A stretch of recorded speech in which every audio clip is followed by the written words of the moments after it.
Eh bien, bonjour à toutes et à tous et bienvenue dans ce point météo du samedi 25 avril. Un point météo dans lequel nous allons parler de la situation à venir sur notre pays, puisque ça y est, enfin, les modèles entrevoient un changement, un probable déblocage de la situation pour et à partir de mardi 28 avril, puisque nous allons avoir une petite goutte froide qui va venir traverser notre pays et qui pourrait nous rapporter un petit peu d'instabilité et donc des développements orageux qui seront probables dans la moitié sud du pays. Alors, je tiens à vous préciser que pas tous les modèles sont en accord, il y a une divergence entre les modèles, donc c'est pour moi important de faire un petit point de cette situation et donc de vous préciser quels sont les scénarios qui sont les plus probables d'arriver. On parlera donc de cette situation en détail dans ce point météo et puis ensuite, plus tard dans ce point, j'évoquerai les tendances qu'il y a pour le début du mois de mai puisque c'est extrêmement intéressant également, on pourrait avoir un déblocage plus durable potentiellement de cette situation et une rupture totalement avec l'anticyclone qu'on connaît depuis des semaines, mais en tout cas ça, on se le réserve pour un petit peu après. En tout cas donc, pour commencer ce point de météo, n'hésitez pas, si ce n'est pas déjà fait, à vous abonner et à liker cette vidéo, ça me donne énormément de soutien, donc un grand merci à tous ceux qui le font et qui le feront. Tout d'abord donc, pour commencer, parlons un petit peu de la situation que nous connaissons actuellement et que nous connaissons depuis les dernières semaines. Eh bien, c'est pas très compliqué, hein, franchement, il n'y a pas grand chose à dire. C'est pour ça que ça fait 2 semaines que je n'ai pas fait de vidéo d'ailleurs. C'est un temps très anticyclonique que nous connaissons. Il n'y a absolument rien à dire. Un temps anticyclonique qui s'avère donc très doux, hein. Regardez par exemple l'indicateur thermique national de ce mois d'avril. Hop, voilà, il est déjà préparé. Donc là, du 1er avril à aujourd'hui, donc à hier le 24 avril, nous avons une anomalie de température de plus 2,8 degrés, ce qui explique, voilà, il n'y avait pas grand-chose à dire, on a eu un temps très doux, un petit peu frais les matinées, notamment dans la région du centre-est, du nord et du nord-est parfois, mais globalement un temps très doux et même carrément estival, notamment en s'approchant du sud-ouest et de la Méditerranée, un temps estival en après-midi, et un temps très printanier que nous avons connu donc ces derniers jours et ces dernières semaines. Hein. Il s'est pas passé grand-chose. Un temps très doux, donc un temps très anticyclonique que nous avons connu, qui a été très doux, mais également très sec. Et là, ça commence à devenir un petit peu inquiétant, puisque donc ces dernières semaines, notre pays n'a quasiment pas connu de gouttes de pluie. Eh bien, nous avons une sécheresse de surface qui s'aggrave de plus en plus et qui va continuer de s'aggraver durant les prochains jours, puisque nous allons avoir encore un petit peu l'anticyclone qui va résister notamment jusqu'à au moins lundi. Donc on a une sécheresse de surface, alors ça peut paraître un petit peu paradoxal de parler de sécheresse alors que nous avons eu un hiver, notamment un mois de janvier et un mois de février qui ont été extrêmement pluvieux. Hein. Souvenez-vous, les inondations, les crues majeures, les crues alerte rouge, hein, les crues majeures de la Loire et de la Garonne, des inondations partout, tout simplement sur notre pays. Et puis là, on est en avril, donc on est à peine 2 mois après la fin de ces inondations hein, qui s'étaient produites en février. Et on parle déjà de sécheresse, et une sécheresse qui est même d'ailleurs très importante, hein, une sécheresse de surface qui est assez grave.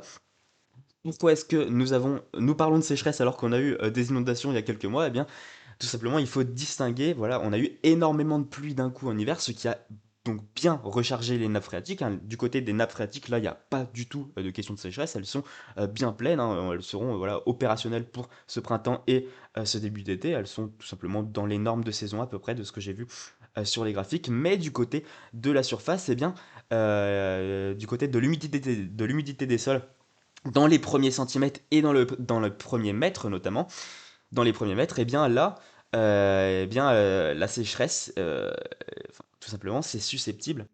Tout simplement, les variations sont beaucoup plus simples, beaucoup plus faciles à se produire. S'il ne pleut pas pendant 2, 3 semaines d'affilée, eh bien, à la surface, la sécheresse va s'intensifier de plus en plus. Et bien là, c'est le scénario que nous connaissons. Donc, depuis des semaines, il y a eu très peu de pluie sur notre pays. C'est pour cela que vous voyez voilà, l'indicateur d'humidité des sols qui commence à, voilà, à s'aggraver de plus en plus et qui s'aggravera notamment donc pour les prochains jours, au moins jusqu'à lundi, et après à partir de mardi, mercredi, il y a un petit peu plus d'incertitude, puisque comme je vous l'ai précisé en début de point, notre pays devrait normalement connaître des orages, même s'il y a des incertitudes.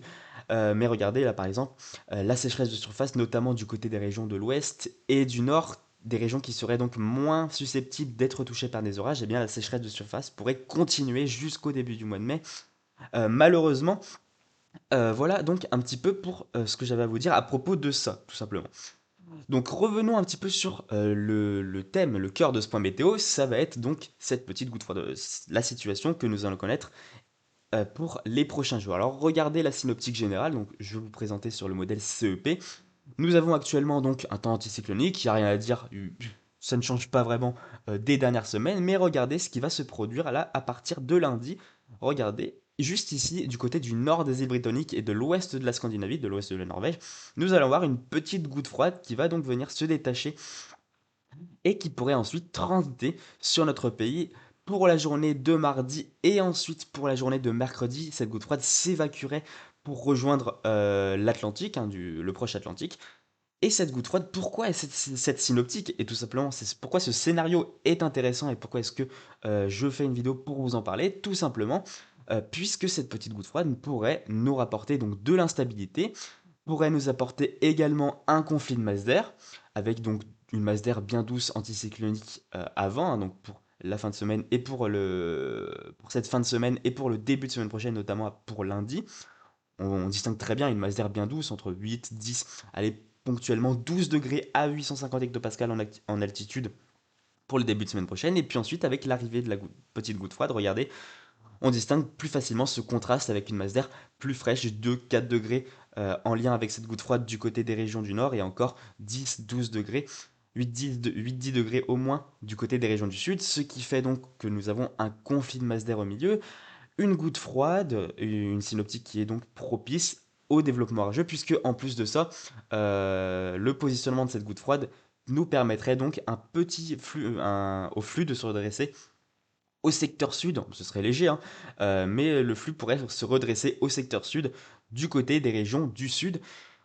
Donc globalement, avec tous ces paramètres, vous comprenez, notamment voilà, en s'approchant de l'été, c'est une synoptique qui devient de plus en plus propice au développement orageux. Et puis, bah, regardez tout simplement ce que prévoit le modèle CEP pour la journée de mardi et surtout pour l'après-midi de mardi. Eh bien, c'est le retour d'orage tout simplement du côté des régions du sud, du sud-est et du centre-est du pays pour ce mardi. Et puis ensuite, mercredi, la goutte froide devrait normalement se décaler plutôt du côté de l'Atlantique, ce qui fait que les orages se décaleraient progressivement du côté des régions de l'ouest. On pourrait ponctuellement aussi avoir des développements orographiques pour la journée de mercredi selon le modèle CEP, mais les orages en lien avec cette goutte froide pourraient donc se produire plus à l'ouest. Mais bon, il y a encore beaucoup d'incertitudes.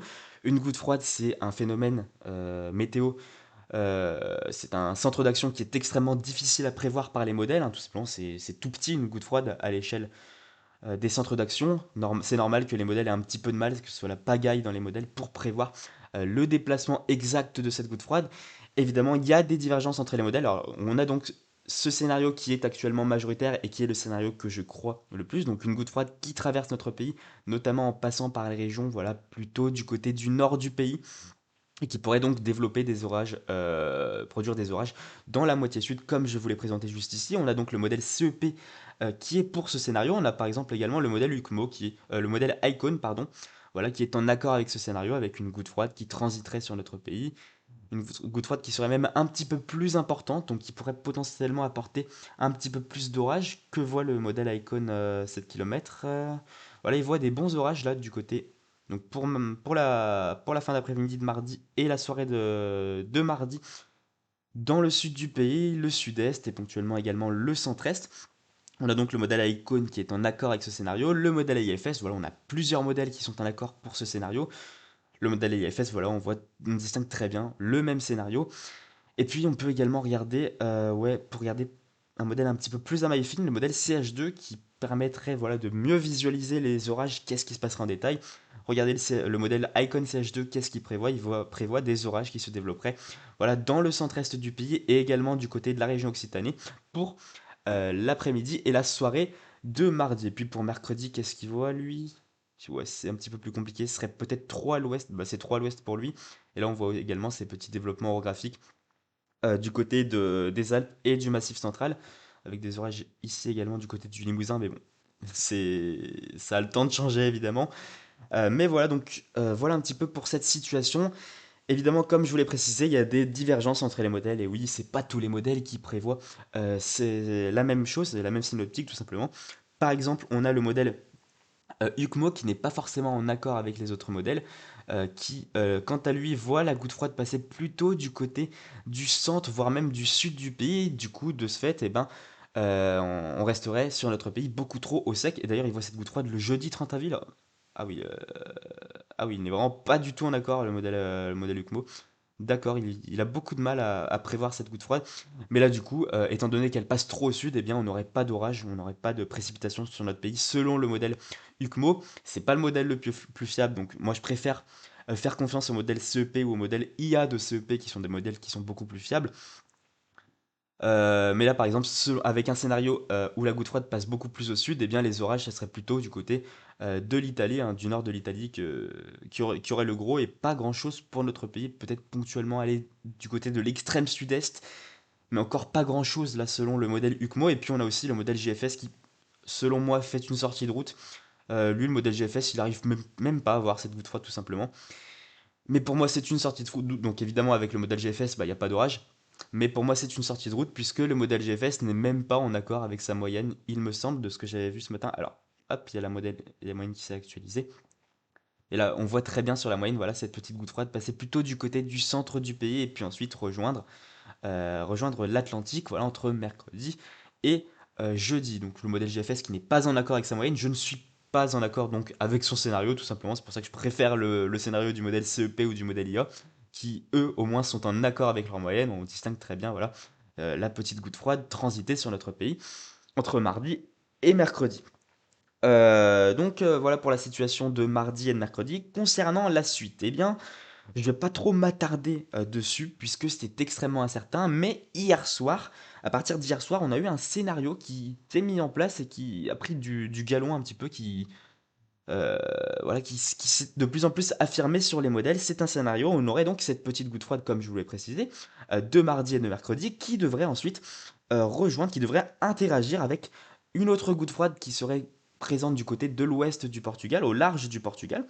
Donc on aurait ces deux gouttes froides qui interagiraient entre eux et qui pourraient donc former un système un petit peu plus vaste, une goutte froide un petit peu plus vaste, qui pourrait ensuite rejoindre et donc former un véritable Talveg, rejoindre du côté ici et former un Talveg qui pourrait potentiellement nous influencer et qui pourrait rester globalement à proximité de notre pays et ça pourrait donc continuer de nous influencer avec un petit peu d'instabilité et des orages qui pourrait se produire pour le week-end du 1er mai.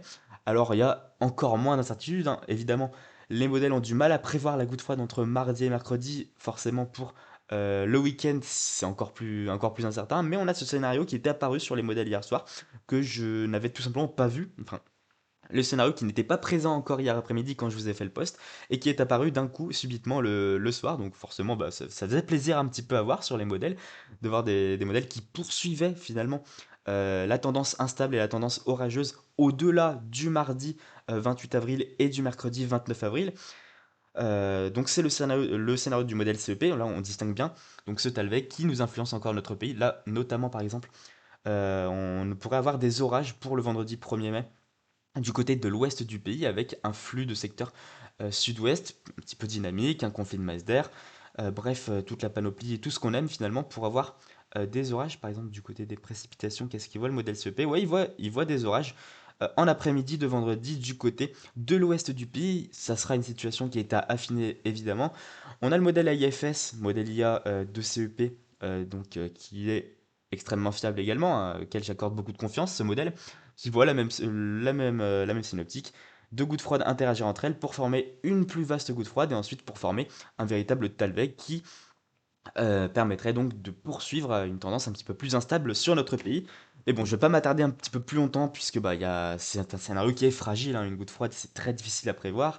Prévoir donc à plus longue échéance, à J-4, J-5, J-6, une goutte froide qui pourrait ensuite interagir avec une autre goutte froide et ensuite interagir avec un Talveg. Bon, c'est un petit peu compliqué, c'est un scénario fragile, il n'y a pas tous les modèles qui sont d'accord. Par exemple, le modèle GFS qui, lui, fait une sortie de route selon moi, lui voit carrément le rétablissement de l'anticyclone pour le week-end du 1er mai, hein, qui voit donc un temps bien anticyclonique, bien doux, sans nuages, sans précipitations, sans rien du tout, sans orage finalement. Donc cette situation restera largement à affiner et on aura évidemment le temps d'en reparler, évidemment. Et ensuite donc, pour la fin de ce point météo, parlons un petit peu des tendances pour le début du mois de mai, puisque selon les modèles, ça fait plusieurs jours hein, quand même que les modèles insistent pour un véritable changement, un véritable déblocage qui pourrait être voilà, plus généralisé, un déblocage de la situation qui pourrait être aussi un petit peu plus durable finalement. Regardez par exemple ce que voient les modèles. Par exemple, le modèle CEP, puisque oui, comme je vous l'ai précisé, on pourrait avoir un potentiel vrai déblocage de la situation pour le début du mois de mai, un véritable changement sur les modèles et une rupture totalement avec l'anticyclone qu'on connaît depuis maintenant des semaines. On pourrait avoir, alors évidemment, je précise bien on pourrait, hein, on parle des tendances à plusieurs semaines, à plus d'une semaine d'échéance, une semaine et demie, donc forcément, bah, c'est pas fiable du tout, hein, mais c'est des tendances et c'est ce que les modèles tendent à rejoindre. Les modèles tendent à rejoindre ce scénario depuis désormais plusieurs jours. Depuis désormais plusieurs jours, pardon. On pourrait donc avoir une interaction entre les gouttes froides et les dépressions, voilà, du côté de l'Atlantique et également du côté. Et donc on pourrait avoir une interaction entre ces gouttes froides et ces dépressions contre la masse d'air polaire, ce qui pourrait permettre de former des talwegs et donc, ça serait une synoptique qui serait favorable à ce que des talwegs ou des dépressions pourraient nous influencer et nous apporter des perturbations pour le début du mois de mai, ce qui pourrait donc mettre fin à la sécheresse de surface que notre pays connaît actuellement et que notre pays va poursuivre de connaître pour les prochains jours. Donc on pourrait avoir des perturbations ou potentiellement également, et c'est surtout ça qui est le plus intéressant, potentiellement les premières vraies dégradations orageuses de la saison, des vraies dégradations orageuses qui seraient potentiellement généralisées pour le début du mois de mai, lorsque le flux s'orientera au bon secteur, lorsque le flux s'orientera du côté du secteur sud à sud-est, hein, à l'avant des Talweg. C'est dans ce genre de synoptiques qui ressortent donc de plus en plus souvent sur les modèles actuellement, qu'on pourrait avoir un potentiel de dégradation orageuse pour le début du mois de mai. On peut regarder d'autres modèles, hein, par exemple le modèle IFS une nouvelle fois, finalement. Si il voudrait bien charger, s'il te plaît, modèle IA. Plus... Oui, voilà. Donc le modèle IFS qui est également en accord avec ce scénario, avec, voilà, on distingue une petite dépression, voire une goutte froide du côté de l'Atlantique, qui pourrait interagir avec la masse d'air polaire, ce qui formerait donc un Talweg qui pourrait donc ensuite nous apporter un flux dynamique de sud-sud-ouest, un flux instable qui nous apporterait des vraies dégradations rageuses, puisque également pour le début du mois de mai, on a de plus en plus de modèles qui voient des ondulations du jet stream qui pourraient être de plus en plus importantes, ce qui produirait donc à l'arrière des dépressions des bons flux de nord tout simplement, et à l'avant des bons flux de sud-sud-ouest bien instables, bien orageux, tout ce qu'on aime finalement.